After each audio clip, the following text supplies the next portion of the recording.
The sun hung low on the horizon, casting an amber glow over the vast expanse of the prairie. Dust swirled in the dry wind, and the silence was so profound that even the rustling of leaves seemed like a whisper from another world.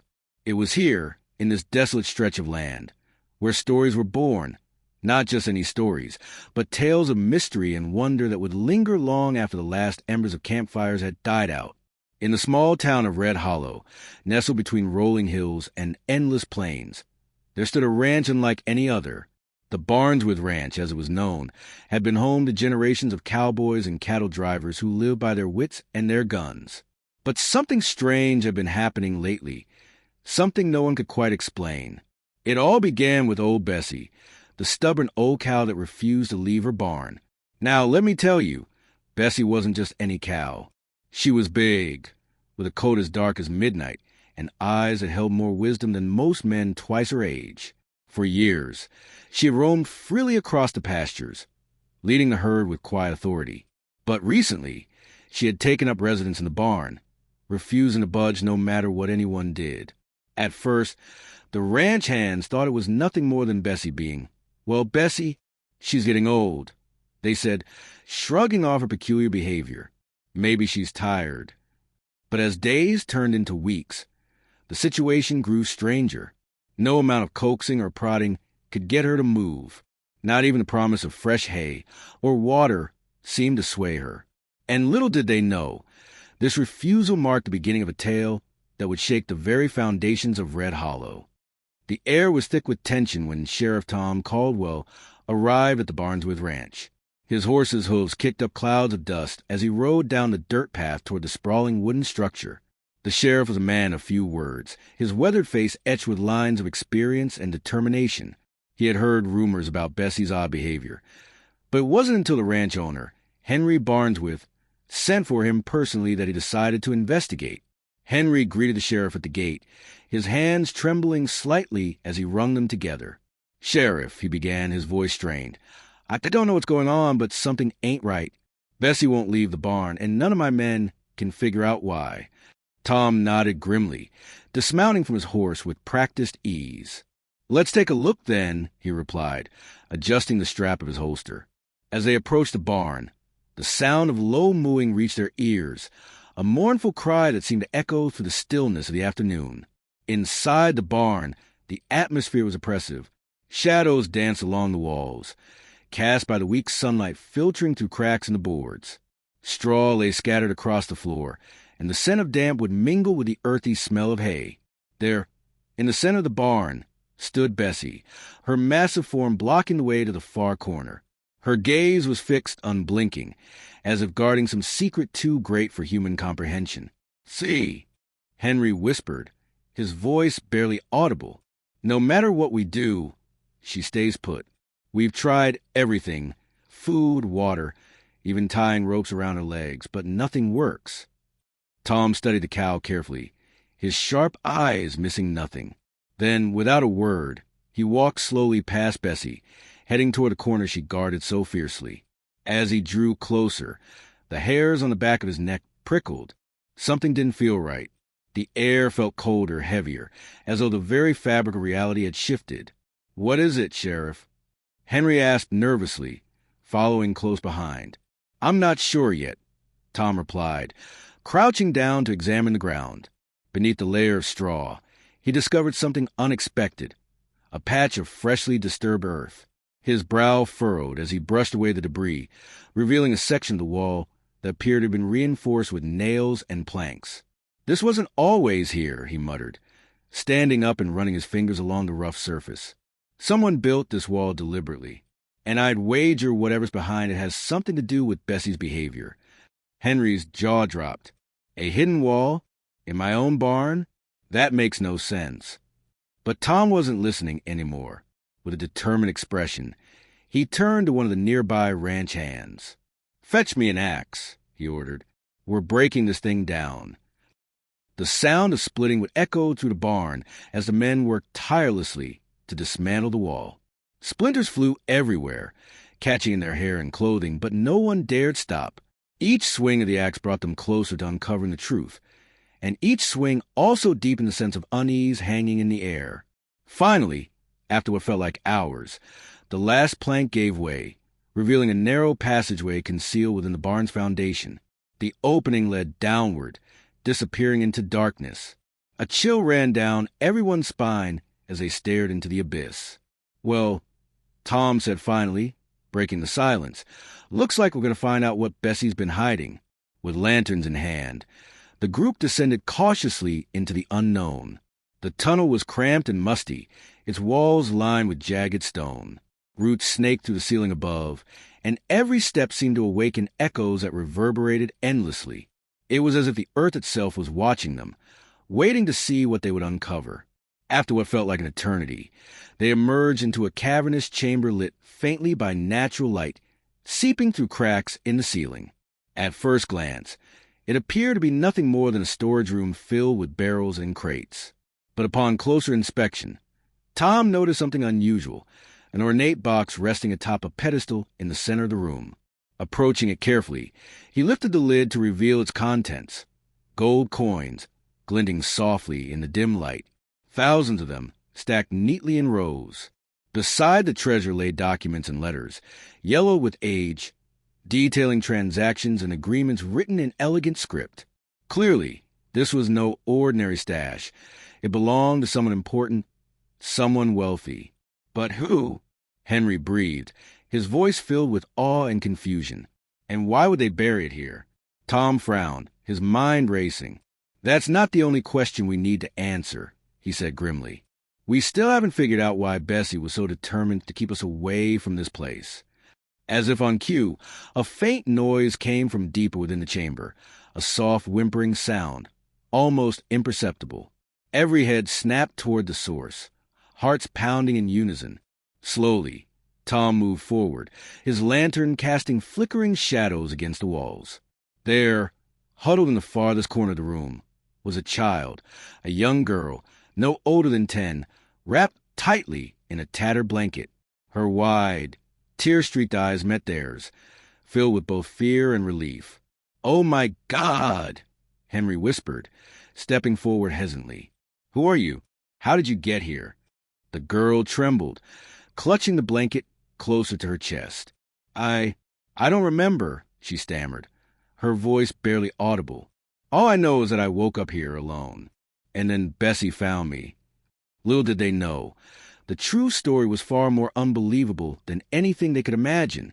Years ago, during a bank robbery gone wrong, a notorious gang had buried their ill-gotten riches in the barn, using the hidden chamber as a safe house. When one of the members betrayed the others, he fled with the girl, his daughter, and sought refuge there. Tragically, he never made it out alive, leaving her trapped beneath the earth while the world above forgot her existence. And Bessie?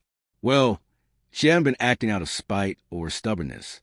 She had sensed the presence of the child, protecting her in the only way she knew how, by guarding the entrance to the hidden chamber. The news of the discovery spread like wildfire through Red Hollow, reaching every corner of the town by the time the sun had fully risen. People gathered in clusters outside the general store, at the saloon, and even around the water pump, whispering about the strange events that had unfolded at the Barnesworth Ranch. It was a story too extraordinary to ignore. A cow protecting a child hidden beneath the earth, a treasure buried long ago by outlaws.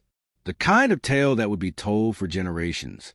But as the days passed, the initial excitement gave way to deeper questions. Who were these outlaws? Why had they chosen the Barnesworth Ranch to hide their loot? And most importantly, who was the little girl? These questions weighed heavily on Sheriff Tom Caldwell, whose duty it was to uncover the truth behind the mystery. The girl, whose name turned out to be Lily, was taken under the care of the townsfolk. She was shy and quiet, her eyes often darting nervously around her surroundings, as though she expected the shadows to swallow her whole again. Despite her reticence, she slowly began to open up, sharing fragments of memories that painted a picture of her past, or rather, the lack thereof. "I don't remember much," she told Tom one evening, sitting cross-legged on the floor of his office. Her small hands played with the frayed edges of the blanket she still clung to, a relic from her days in the hidden chamber. "Just a man.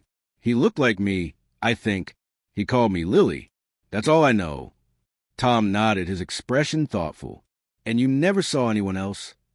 She shook her head, her golden curls bouncing slightly. No, just him. And then nothing. One moment he was there, telling me to stay quiet, and the next, her voice trailed off, and she glanced down at her lap, refusing to meet his gaze. It was clear that Lily's memory was fragmented, perhaps intentionally so, whether it was trauma or some other force at play. The details of her life before the barn remained elusive, but Tom wasn't discouraged. If anything, this only fueled his determination to piece together the puzzle.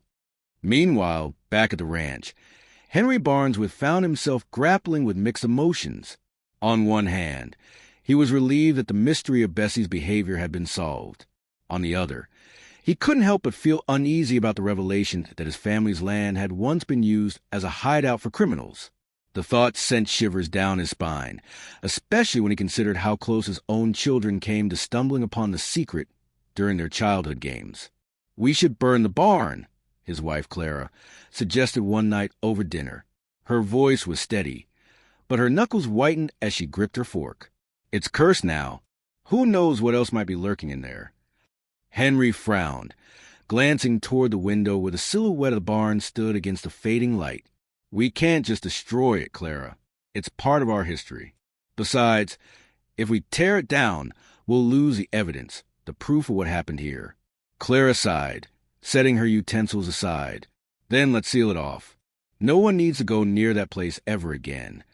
Her words hung in the air, heavy with unspoken fears. For now, the decision was put on hold, but the tension lingered, casting a shadow over the once peaceful ranch.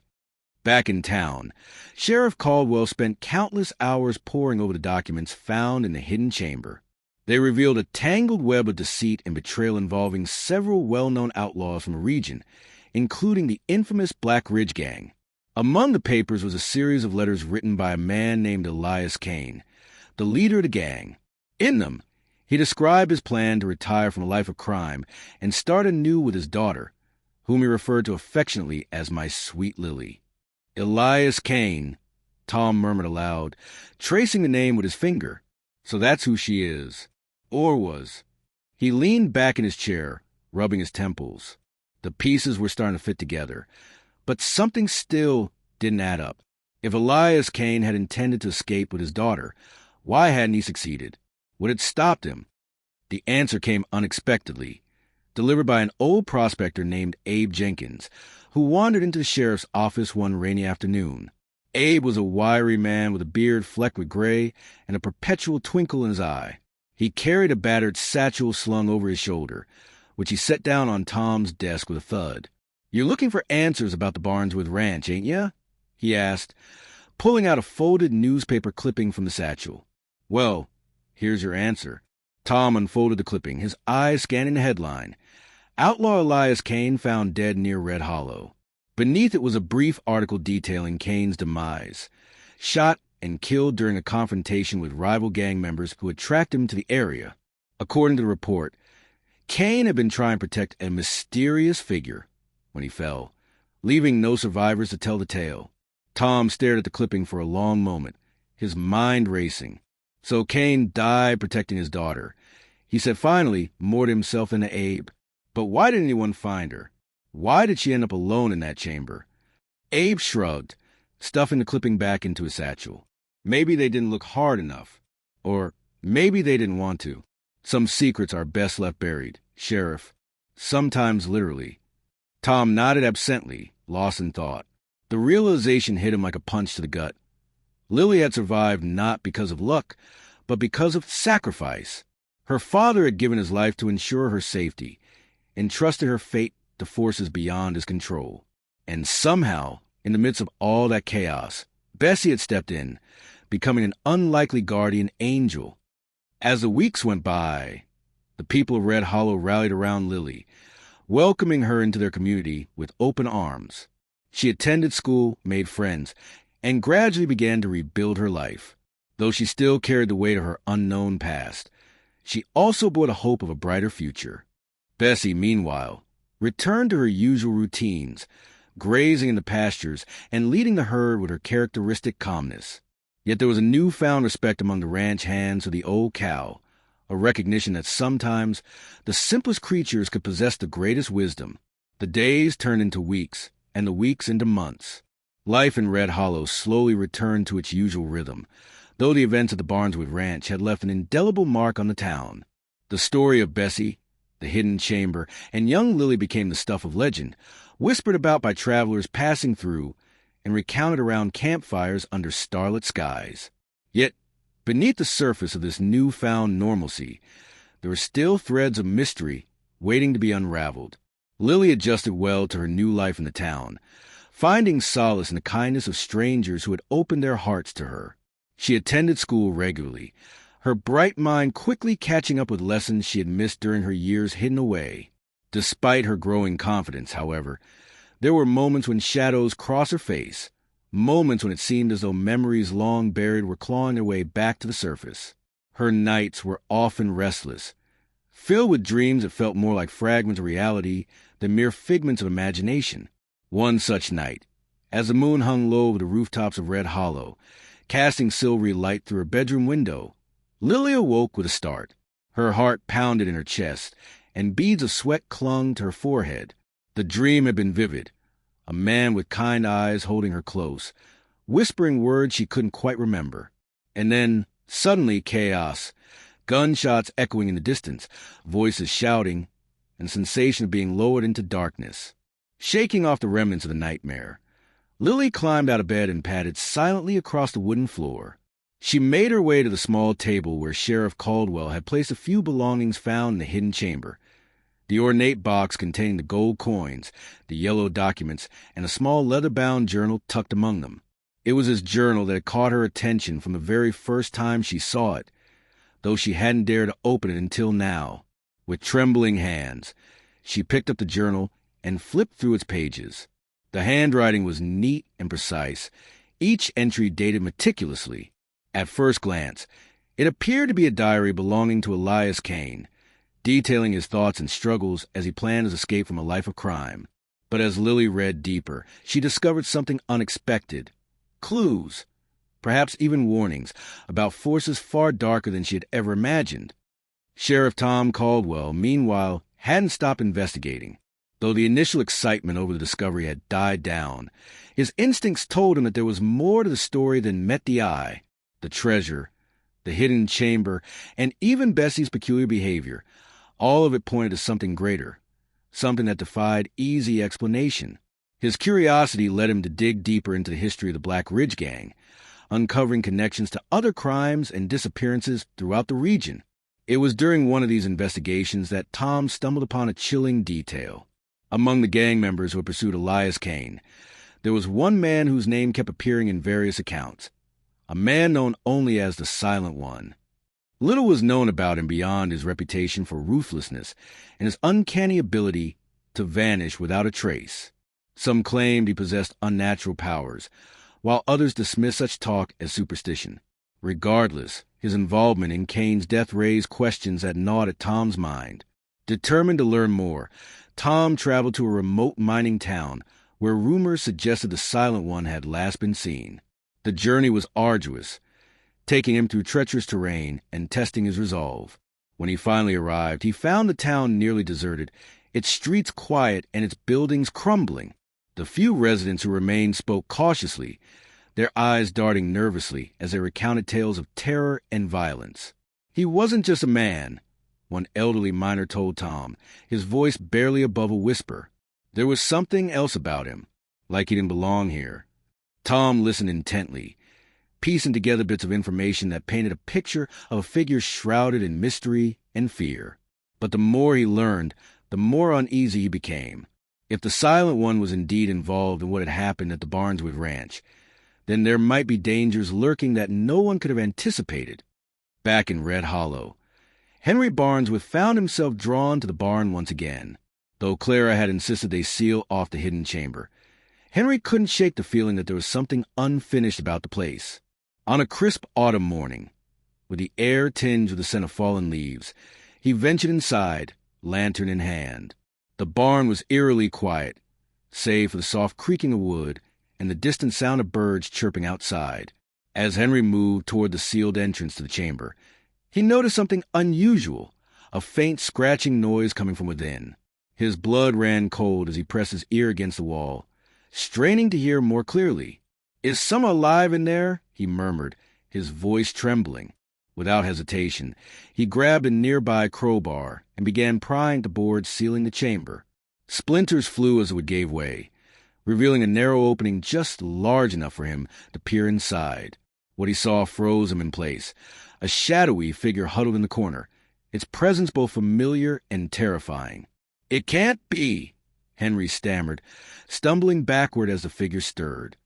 That same evening, Lily sat alone in her room, the journal open on her lap. Her fingers traced the final entry written by Elias Kane, the words scrawled hastily as though time was running out. Asterisk, if they find us, promise me you'll stay hidden. Promise me you'll survive. No matter what happens, know that I love you. Asterisk, tears welled in her eyes as she realized the depth of her father's sacrifice. But before she could dwell further on the emotion, a sudden knock at her door startled her.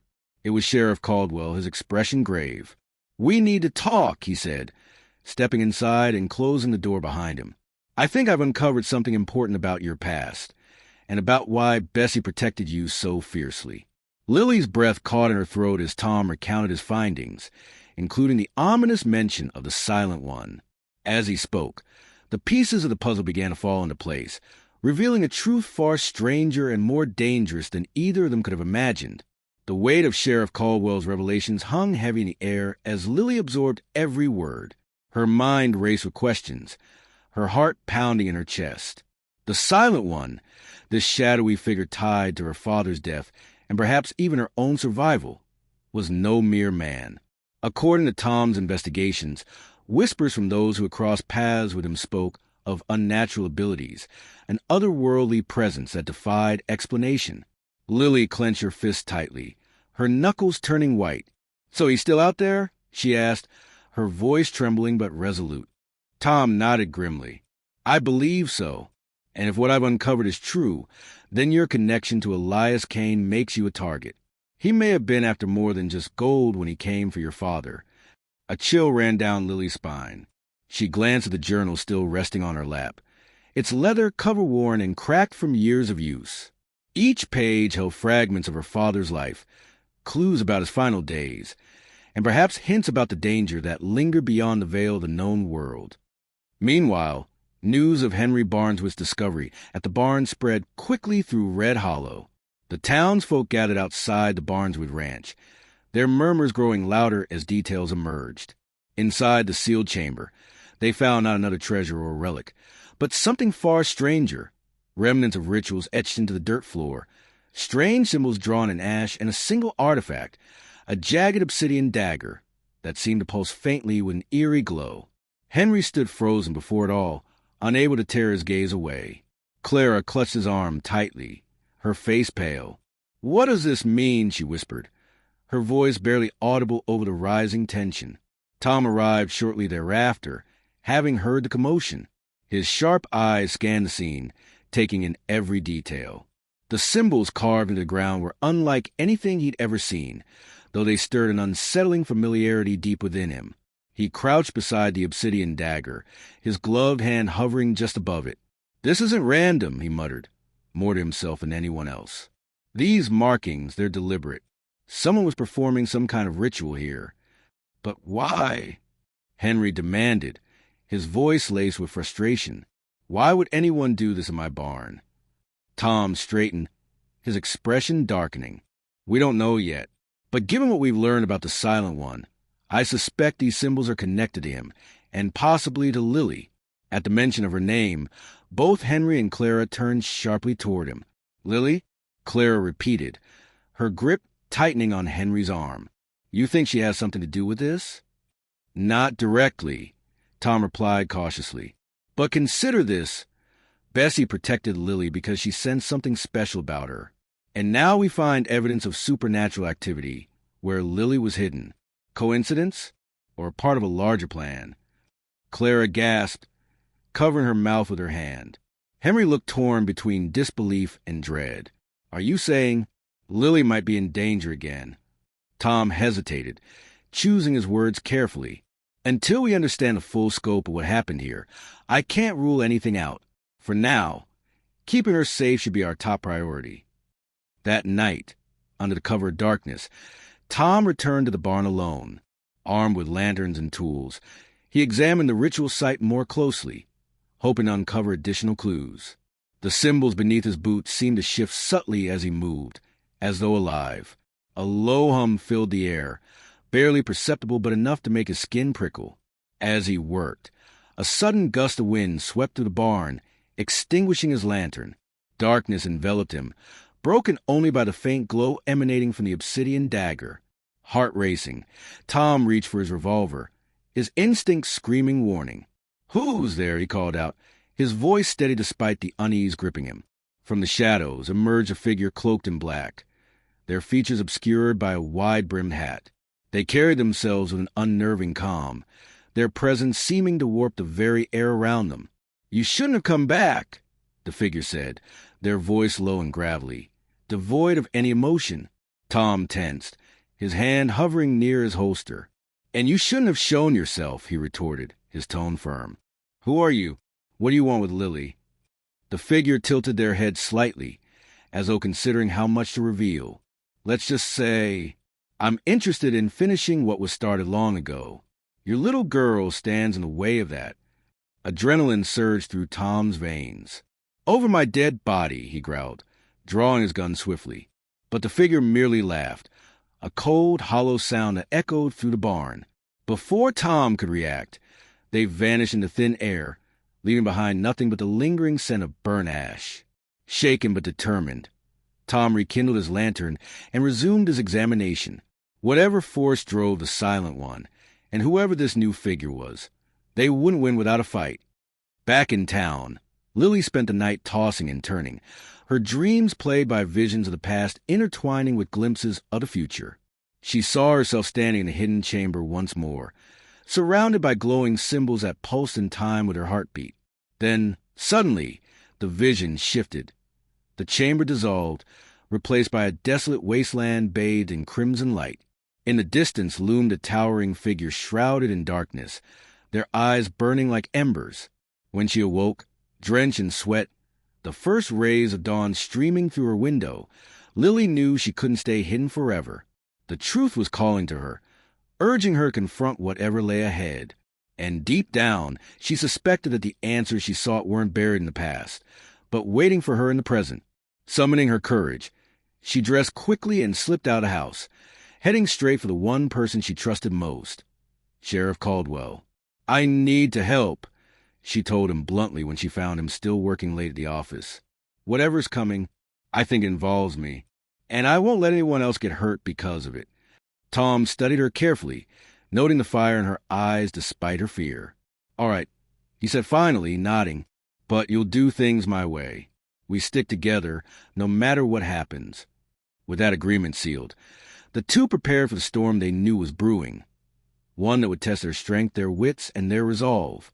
For in the Wild West, danger often wore many faces, and sometimes salvation came from the most unexpected places.